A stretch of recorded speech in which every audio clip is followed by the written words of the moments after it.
Hallo så venner, vi sender denne gang direkte fra Nassau, Bahamas. Vi har haft en uges ferie som afslutning på vores lange rejse, og det har været en helt fantastisk oplevelse. Vi har boet i midtbyen på noget, der hedder Town Hotel. Ikke vildt luksuriøst, men det lå bare perfekt i forhold til alt det, man havde lyst til med gågaden og med strand og transport, og det var bare rigtig, rigtig fint.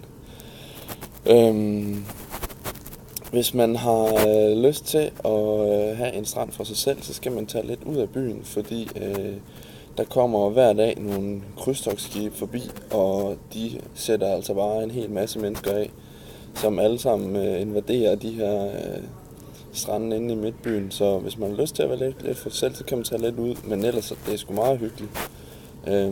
Med musik på stranden, og giver den gas, det er rigtig fedt. En af dagene tog vi på sådan en heldags snorkling og cruise ud til en af de nærmeste øer. Det kostede $15 mere end en tur på 3 timer, men altså skal man spise i midtbyen, så koster det også cirka $15.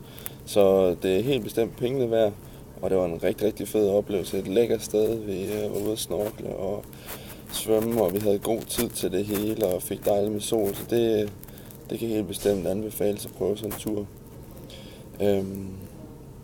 I midtbyen er der noget, som hedder et piratmuseum.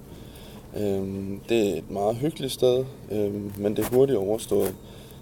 Så afhængig af hvor interesseret man er i pirater, så kan man overveje, om man vil spendere de penge. Jeg synes, det har været fint nok at prøve at se, og der stod noget særlig information om de pirater, der havde været i Bahamas, hvilket er nogle af de mest berygtede pirater i verden, så det var meget fint. Det var nogle fine udstillinger, men der var også nogle andre, som bare drønede igennem. De synes måske, det var ikke lige helt pengene værd. Det ved jeg ikke.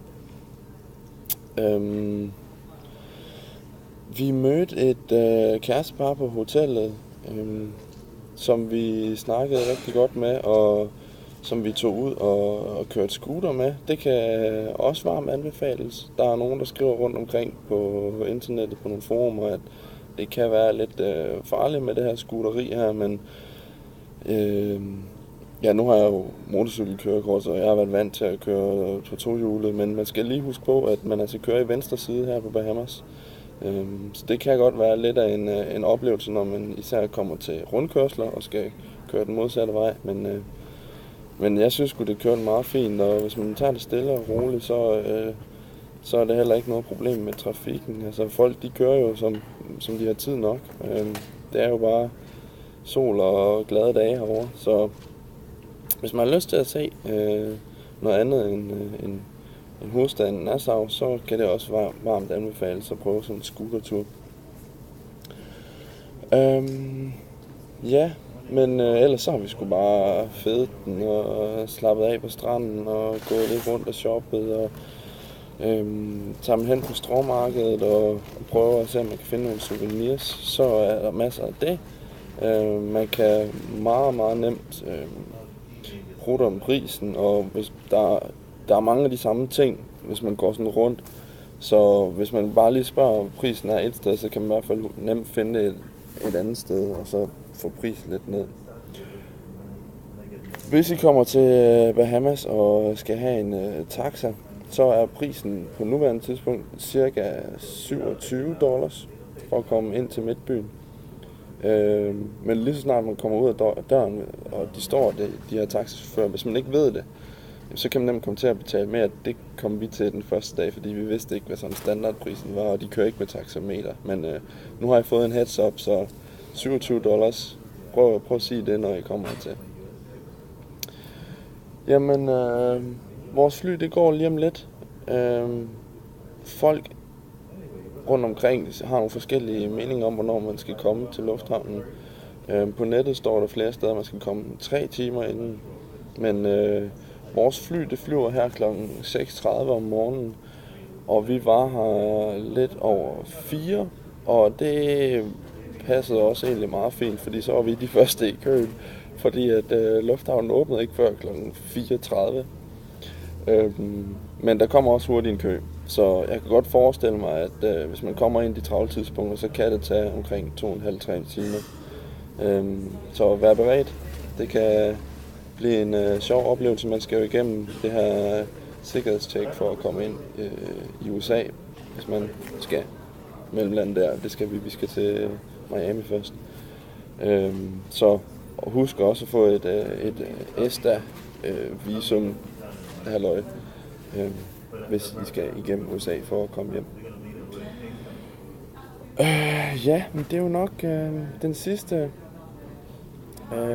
vlog for mig, hvad angår min praktiktur til USA. Det har været en smadret fed oplevelse med utrolig mange spændende oplevelser, både på praktikken og i fritiden. Og jeg kan kun anbefale at tage et halvt år til udlandet. Det at komme i en virksomhed og arbejde og prøve at mærke, hvordan det er at være en del af, det synes jeg helt bestemt har været en rigtig, rigtig fed oplevelse. Så tusind tak til mine sponsorer og alle dem, der har hjulpet mig igennem det her.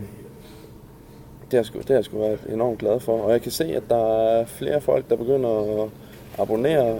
Det er jo nok sidste video, der kommer fra mig, men tak for det alligevel. Og folk begynder at henvende sig og stille spørgsmål, fordi de selv skal afsted. Og det er sgu bare i orden. I fyrer den bare af, hvis I har nogle spørgsmål til sådan en tur her til udlandet. Bare kom, stik mig en kommentar.